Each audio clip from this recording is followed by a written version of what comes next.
Hello there, what's crack? I like it. I'm Scotty. You're not. We're chugging along with Final Destination 5. Well, 3D.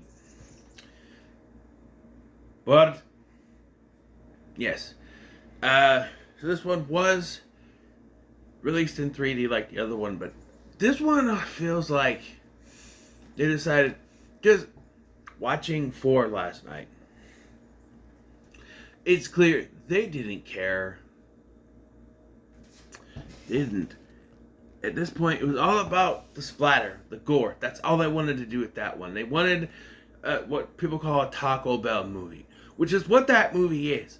But people seem to think that they need seriousness with these movies.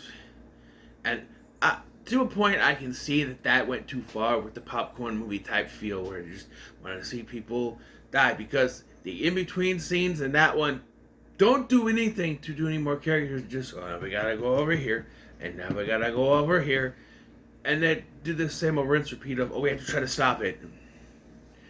You realize that in that movie, well, I guess Janet, they saved Janet, but other than that, I guess. This one has a drastic shift. It's more serious. There is some comedy. You have David Koechner, P.J. Byrne, but it's not overly done. And while some of the kills are over the top, I think they're handled well because of the tone. This one also sees the return of Tony Todd to the role of William Bloodworth. Yeah. But so to go back in time, this is back to 2011. It's Monday night, and I'm watching Monday Night Raw, live on the USA Network at the time. And then commercials happen. You hate commercials. But then you see a trailer for this, and you're like, what? Because you didn't know that Final Destination 5 was coming out, even though this is when I started to get more into the internet. I was well into it. And I never even thought to look up if there's going to be another one. I was blown away. I'm like, wait, what? Final Destination 5? And it only been 2 years, but I guess I didn't think there was going to be another one. So, yeah. And then there's the twist. Or the twist. And again, this is a revisited review, so full spoilers. But the twist, I have to admit, was spoiled for me, and that was my own fault, because I'd like to go on Wikipedia and start reading stuff. So I'm reading it, and I get to the end, and I went, holy shit, and DeGroby was here, and he's like, what? I'm like, dude, I start reading what it says. He's like, what? And he reads, he's like, and then we went to see the movie, and I'm like, that would have been better if I didn't spoil it. Yeah. But it is still a decent twist. I said full spoilers, I didn't spoil a goddamn thing. But we'll get to it. This is also another one you wouldn't think would be a big fear, but it kind of is, and that's a bridge collapse. And you think about it, especially now that they're building, they're redoing the damn bridge over here. As a pedestrian for life, I walk, and every time I walk on a bridge, I always, not as much as I used to be, but it's still nervous walking over a bridge, because I have a thing with heights. But that's why I have music when I walk and stuff. But yeah, it's that whole thing of heights and the bridge. So a bridge collapse does speak to me, much like the roller coaster, right, and the plane. So we're going every other one here that speaks to me. Riding in a car also, but yeah. So we start off with opening credits. I will admit, this is probably the most. Can we just get on with this opening credits? Because it's just like, as this dark summer, music is Brian Tyler, I think. This one wouldn't tell me, but it's just like, did he do the music for this one?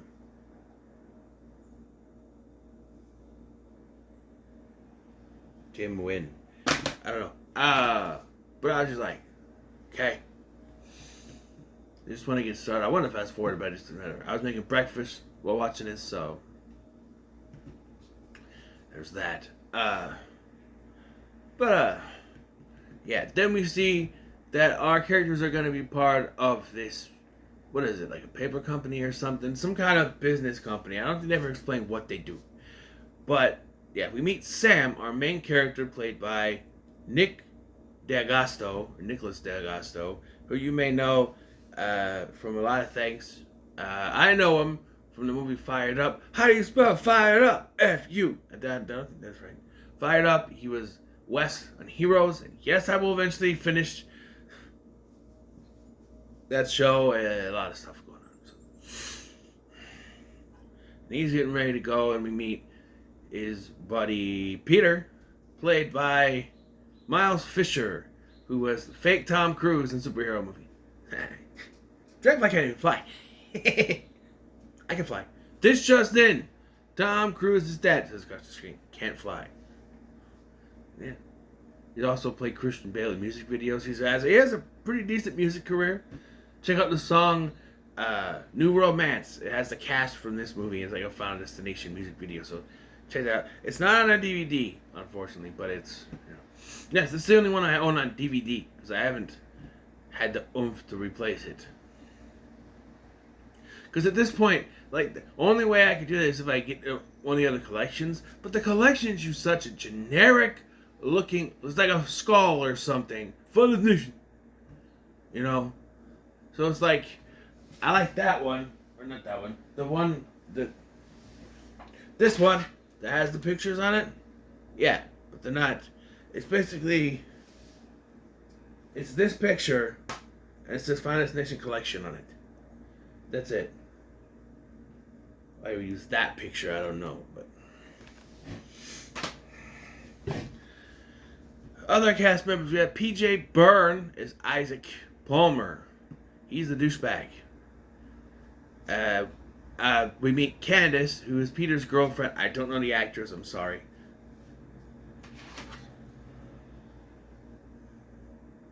Why would it be there? It's not even in this pack. I just said. And then there is Olivia, played by Jacqueline McInnes Wood, who was the original Sarah Lance on Arrow.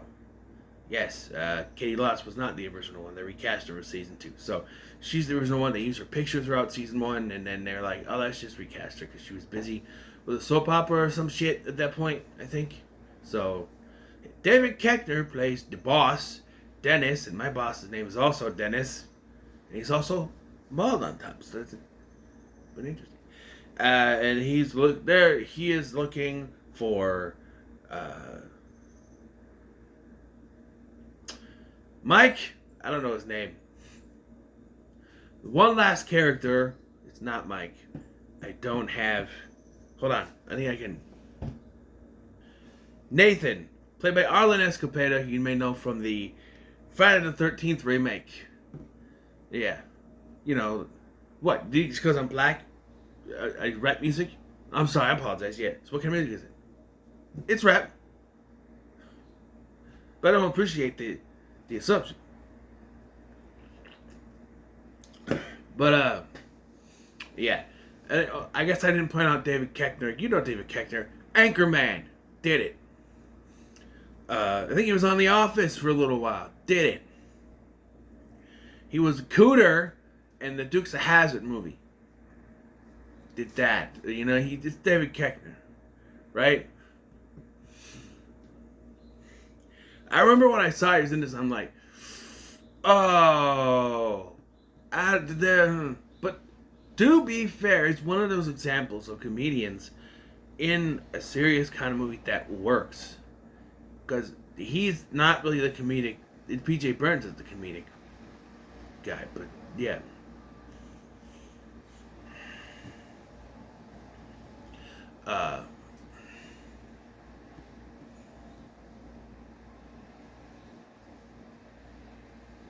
Yeah. And then there's Molly, played by Emma Bell, who was in Frozen. Not the Disney one, the Adam Green one, where they're stuck on the thing. Yeah, that one. And she was also on Arrow for like one of the first two episodes. The second episode, I think, whatever. So yeah, she's been in stuff. And she breaks up with Sam because he's gonna go to Paris. Paris. Where have I heard that before? Why is that? Paris. France. Like we haven't heard that in this franchise before. To work at a restaurant. And we do find out later that the restaurant he's working at is the American version of the restaurant, the cafe from the first movie where Carter just gets whacked by this falling sign. Yeah, that, yeah. So they're going on a trip. They're on a bus. We get our hints. He hurts his thumb, which is a nod to the breaking off thing in the first one. He scratches his thumb on the thing. Was it like a staple or something in the seat in front of him? I think is what it is. He just goes, ah. And I'm like, I'm assuming it's like a staple or something. He cut it out. I don't know. And he hears a song that will forever be associated with an Omen for me. Because, like, every time I hear it, it's dust in the wind. Every time I hear it on the radio or something, you hear, close my eyes. And I go, no! Because this has made it an Omen song, right? It's like if I'm driving, I hear, there is someone walking behind you. Oh, fuck no. First of all, I wouldn't be driving. I'd be sitting there riding. I don't drive. What the hell am I doing? Why? I wouldn't be driving. I'd be sitting there like, no. No. I'm just saying. But, so they're on the bus. They're driving, and then you see that shit starts to happen. It starts to shake. We got our visions. What is it? Starts to shake. And I will say, this is easier to follow than the last two. There's a, I mean, 3 goes really hard and fast with how people die. 4 is one of those where it's like there's a lot going on at a racetrack, and it's hard to kind of follow. This is easy to follow. So they all run out, try to get off this bridge. Candace goes first. She's flung off the bridge and lands on a sailboat thing. She's spiked. You see a little gore there. I think that's a combination of real and CGI, it looks like. A composite shot. And then next is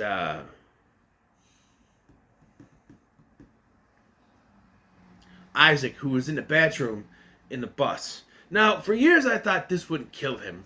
Because he's in the bus, it tips, falls down into the water, and he goes flying, and it crashes, and it breaks the windshield. And I'm like, wouldn't he just be still floating in the water? Can he just swim out? But maybe the glass would shatter into him, and the impact probably could kill him. I don't know. I just always found it kind of strange. That's, Olivia's not next, is she? I mean, she is.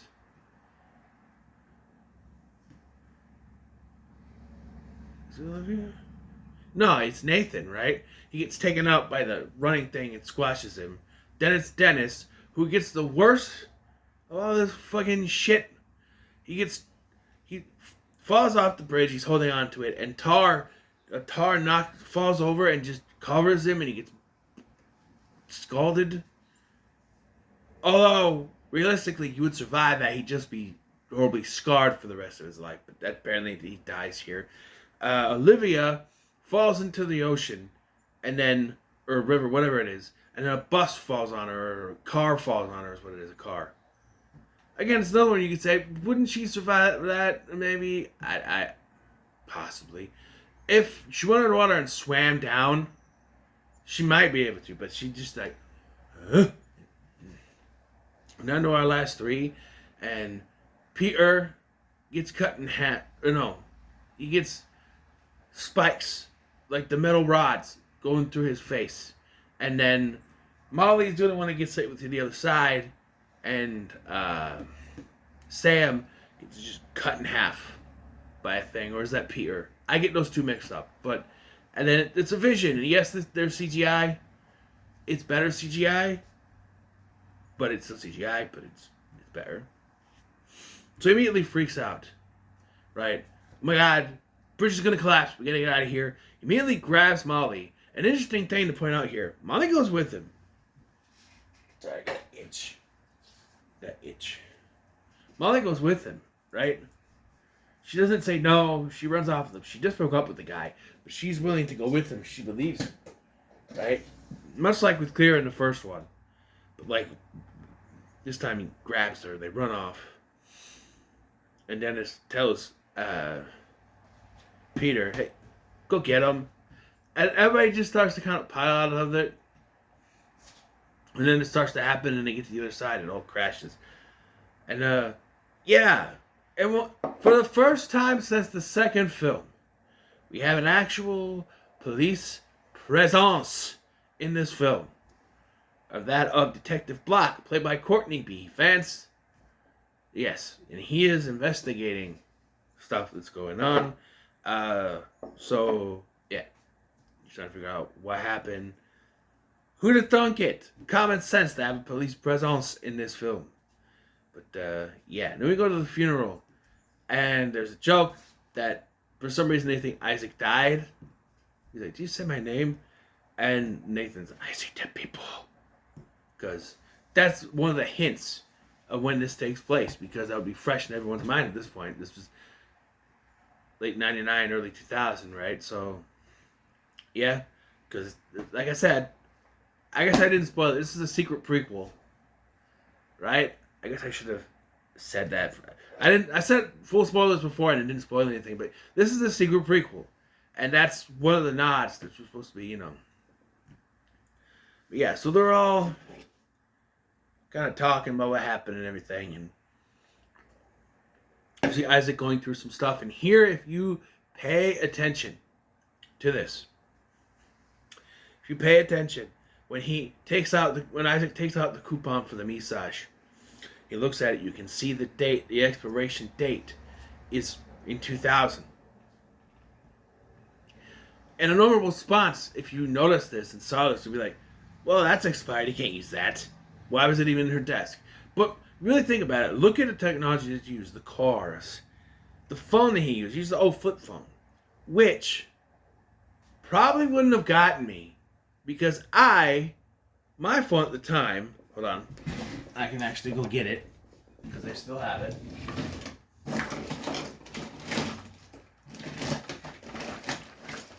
I think it's in here somewhere.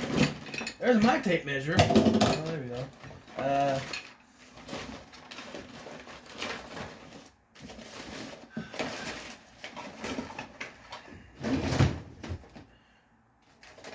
Why didn't I look up here? I should have looked in the top drawer in the first place. This was the phone I was using at this point in time. This phone, little, yeah, type thingy. This thing. Avengers. Yes, I'm pretty sure this was the same phone I had. LG battery. Trying to see. It's in the back. China. Model number.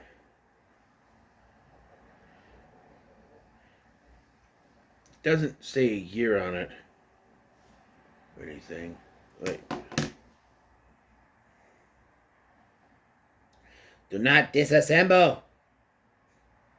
Made in China, manufactured in China, no date. There's no date anywhere.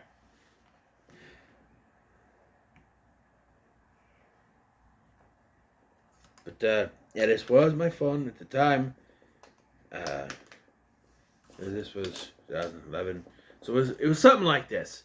So to see someone using a flip phone, that really didn't hit me. I know a lot of people had it, but like I was using this to talk, right? So it's not like I was wanting to say anything, but I haven't already known the twist that this was a prequel, you know. So yeah. So he goes to the massage parlor. He's the next one to die, so... Oh, no, he's not the next one to die. Excuse me. Candace! Candace, yes. This is probably the standout kill from this. Because honestly, some of the other ones in this are just.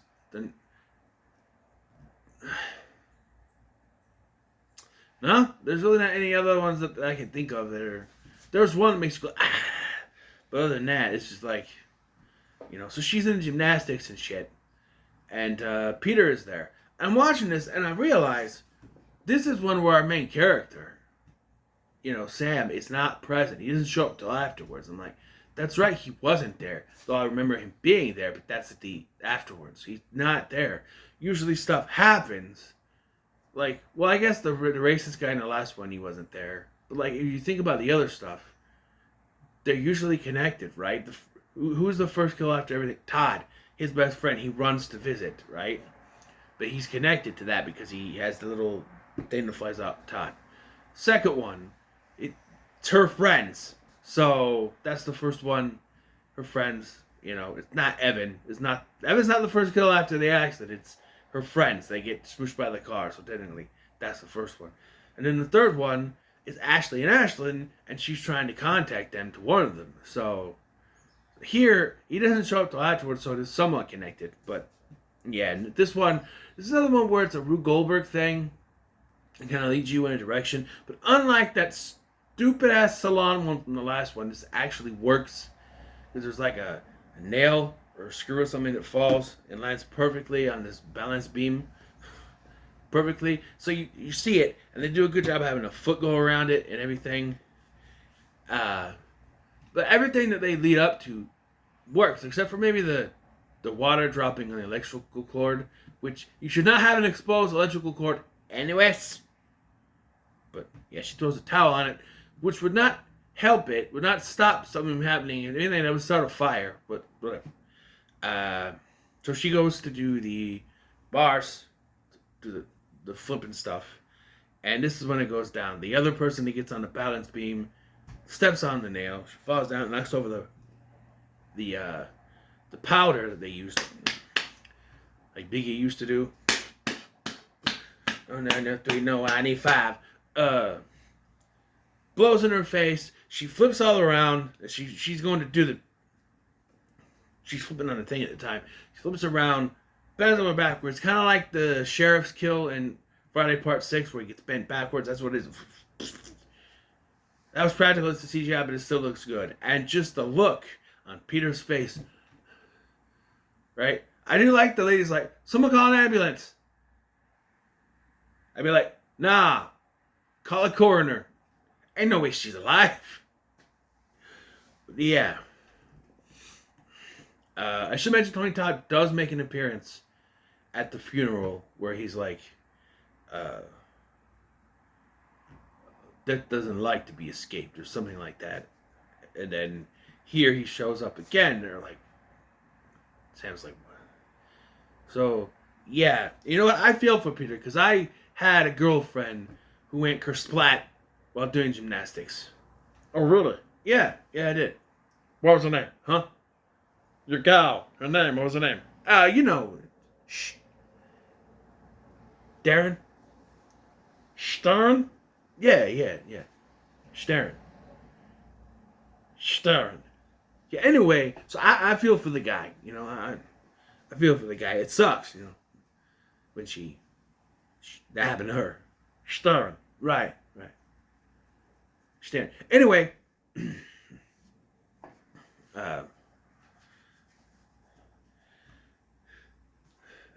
yeah, next, Isaac. And yeah, so this is where Peter starts to go down that dark path. He's drinking and everything. And then, in between the scenes, they work on the characters, because they're talking about stuff, and this is where he gets the thing, I think. So we go to the massage parlor. Yes, I call it that. Shut up. The massage parlor. This is one where it's kind of, it makes you wince, but again, it's just like, but like, he keeps suggesting it's a massage parlor with a happy ending. Reminds me of Phoebe's brother on Friends. Well, she's not a hooker. No. Not that kind of massage parlor, dude. Anyway. So, He goes in there. The Chinese woman pretends not to speak English, but she understands English at least. She puts the pins in him, which it's acupuncture, I know, but I wouldn't. No way, I'd be able to lay there with the pins. But when they first come in, he's hey Buddha, and it's like you don't want to do. Shouldn't have done that. You did the boy. Mm-hmm. No, because that's yeah. So he's laying there, and she lit like a incense or something.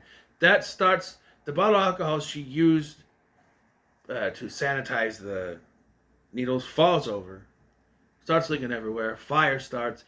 He tries to get up. The whole thing falls backwards onto the pins. That doesn't kill him. He tries to crawl away, and Buddha falls from the shelf, smooshes his head. That's a pretty good effect. CGI, but it's a pretty good effect. That hurt really bad when I did that. But yeah. Did you have a girlfriend that got smushed by a Buddha? No, I told you. It was just the gymnastics chick. Stern. Right, Stern. What's wrong with you? Eldritch gods, I tell you. Anyway. Stern. Right. What is your problem?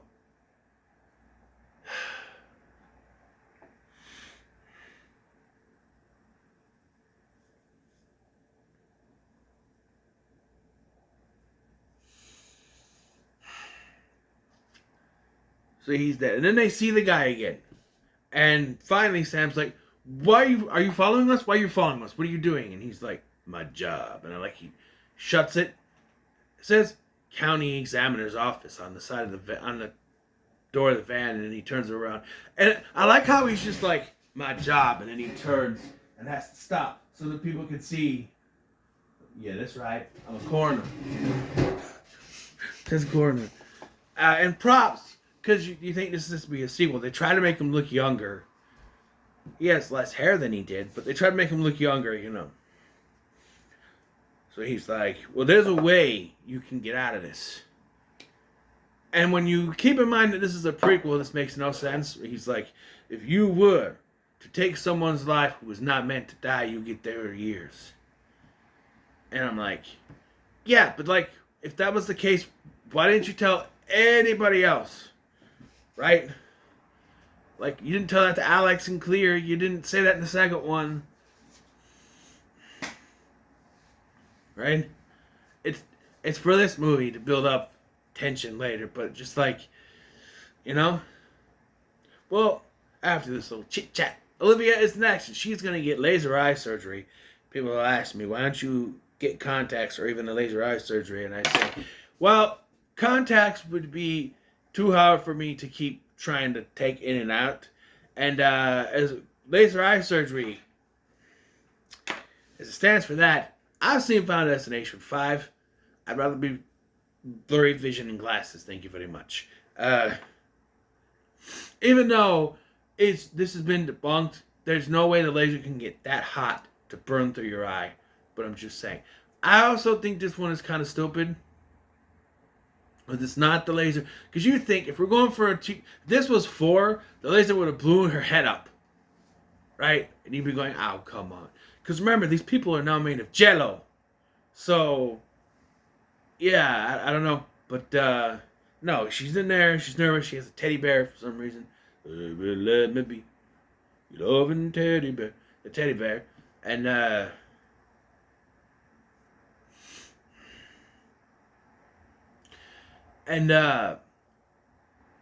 so she's there. The laser starts to burn her eyes. She freaks out. And the guy comes in. It's like, what? The doctor comes in. It's like, I've seen the doctor before. I don't know what from, but I recognize him. What? She trips on the eye of the bear that popped out earlier and flies out breaks the window. She trips, falls into the window, the window breaks, she falls out of the building and lands down on a car below, and the other eye, her eye, flops out like the bear's. Okay, here's the thing. Those windows on the side of office buildings, not that easy to break. She would have fell, but she wouldn't have fell through the glass like that. She would have hit it and then bounced back down. No way she would have fell out the window. That's a little bit too ridiculous. That's what I'm saying. But yeah, she's dead now. So, yeah. So, next. So I think I went out of order because I do think it went her, then Nathan, and then Dennis. Right? So then Peter would be next. So, yeah. So next is Nathan, and he's having a problem with this guy named, shit, I gotta do it again. His name is Roy, and he doesn't like the fact that Nathan is in charge. They never spell it out, but it could be because he's a black man.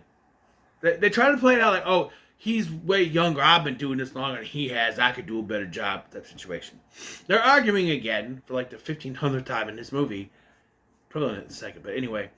And he's trying to warn Roy, hey, we need to get out of the way because there's a thing coming down, a hook coming. We gotta get out of the way.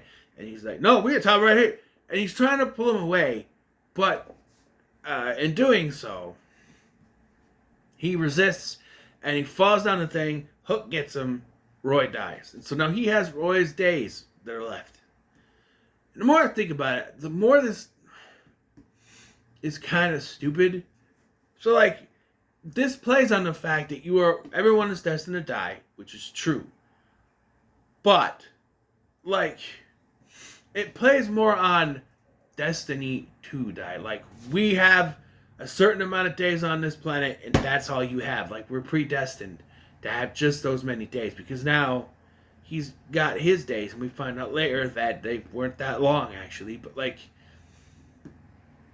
I don't know. It just makes me think, like, this guy was supposed to die in a car accident today, and now he's gonna, yeah, you know, I don't know. Could be an interesting sci-fi premise, I guess, but I don't know. So, no, he's got it, and that's when Peter's like, it worked, you did it.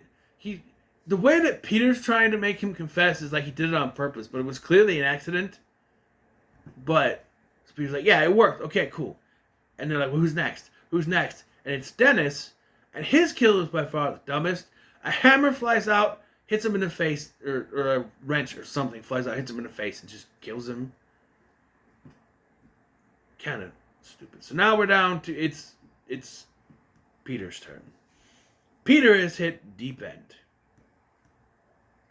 He shows up at the restaurant where Sam and his girlfriend, what's her name? Molly, are having dinner. Now, there's been talk throughout this. She broke up at the beginning of the movie because she didn't want to keep him down and want him to go to Paris. She thought that he would stay behind for her if that was the case. And no, you come with me and all that. And now they kind of sort of talk it out. Peter shows up very disheveled and talks about how he wanted to push a woman in the into the traffic to take her life, but couldn't do it. Now, this shot of him standing behind this woman was used in the trailers and made you think this woman was supposed to be a major character, but no. Much like that random ass chick on the "I'll Always Know She Did Last Summer" thing, where she's just a background character, really. Yeah. She's on the cover.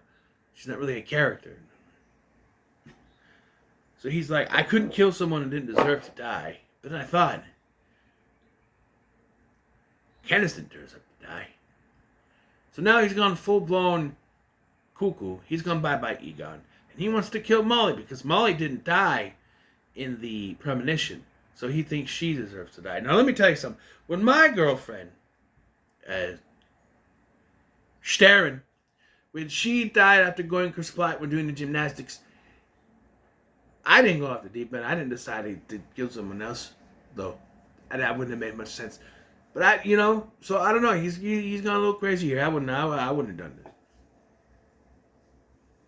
All right, enough of the bullshit. What? I had a real girlfriend who went kersplat while doing gymnastics. Sharon. Yeah. That's not even a real fucking name. Sure it is. Her dad wanted to call her Taryn, and her mom wanted to call her Sharon. So they settled on Sharon. She's Swedish. Jesus Christ. What?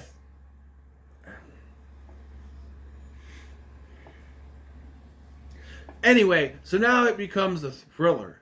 Block shows up just to get shot. You get shot up in the block like in the summertime. Ooh, no, yeah. So now, Peter has his days. So, yeah. But now Peter, she's like, "Oh, you have this days you can leave." He goes, "No, I don't want to witness this." And I was because they have an excuse for him to still track down Molly, and so he and Sam fight. And they do the thing where the gun falls on the burner because he turns on all the burners for some reason. And then Peter dies. He gets skewered by Sam. And so now you have Block's lives. And the gun goes off and doesn't kill him. Keep in mind, Molly's not protected here. She didn't die in the premonition, but she still could die here. But yeah, it just pops off somewhere else. And, okay, we did it. And there's no criminal charges brought. A detective was killed here. I guess eyewitnesses were like, "Oh, Peter did it," and then I killed Peter in self-defense, and that was it. We cut. They're on a plane. They're going to Paris. And here's... I showed this one to my son, and I was ready for this twist, and he was watching this. And he sees the clip of them fighting, and because it's so quiet, though. It's really quiet. You hear cut, and cuts to the footage from the first film. Supposedly, like, Nick DeGasto on the special features said, "Yeah, we brought all the actors back." No, you didn't. No, it didn't. This is that you could clearly see the stunt people are not the actors from the movie, but this is just footage from the first film. So he's probably joking, but like he's like, huh. And then he gets scratched again. He hears dust in the wind, and he starts freaking out. And there's a little turbulence, and then the woman asks the stewardess, "What that kid did? What those students? What happened?" "Oh, kid was freaking out. Said he had a vision." Like, oh no. And I'm watching this again, and I'm going, wait, he had to find out here? Not when someone shouted, "The fucking plane's gonna explode!" Because seriously, watching all these back to back, he yells it out pretty loud. They're on the same plane. They didn't hear that. No, they have to find out here. It's like, oh no. And they die. They just like that. And then the leftover engine crushes Nathan in the bar because we find out that Roy had an aneurysm or an aneurysm, one of those two, and would have died any day. So, yeah, because the company did an autopsy, I guess. I'm assuming Tony Todd did the autopsy, right? This man would have died. That was kind of a Clint Eastwood thing, but yeah. So, yeah. And then we get a greatest hits of Final Destination, because I think this was intended to be the final one, because making it a prequel, because you think, oh, the fourth one was called The Final Destination, why do a fifth one? And then you see it's a prequel, and it's like, oh yeah, cool. So that justifies that I could do it. All these years later, right? And I'm excited to check that one out next. But anyway, this one, my favorite kill, Candace. There's really no other kill in this that works, really. Block is shot. Peter is skewered. At the end, the fight with anything at the end is kind of cool, but like, yeah, Olivia's just too goofy. And the only one that could contend for this was Isaac, but don't fuck with Puda. That's all I get out of that, so, yeah. I'm gonna say this is pretty good. Yes, because the only bad one in this franchise, as far as I know, unless this ends up being a dumpster fire for me, which I heard a lot of good things. People say this is the best one. I don't know. When I heard the concept, like I said, I was just like, no, that doesn't make any sense. But we'll see how they handle it in this movie. We'll see. Anyway, what are your thoughts on Final Destination 5? Whoa. Remember, comment so much, like, share, and subscribe. Thanks for watching. I'm Sky, and I'll see you in the next one.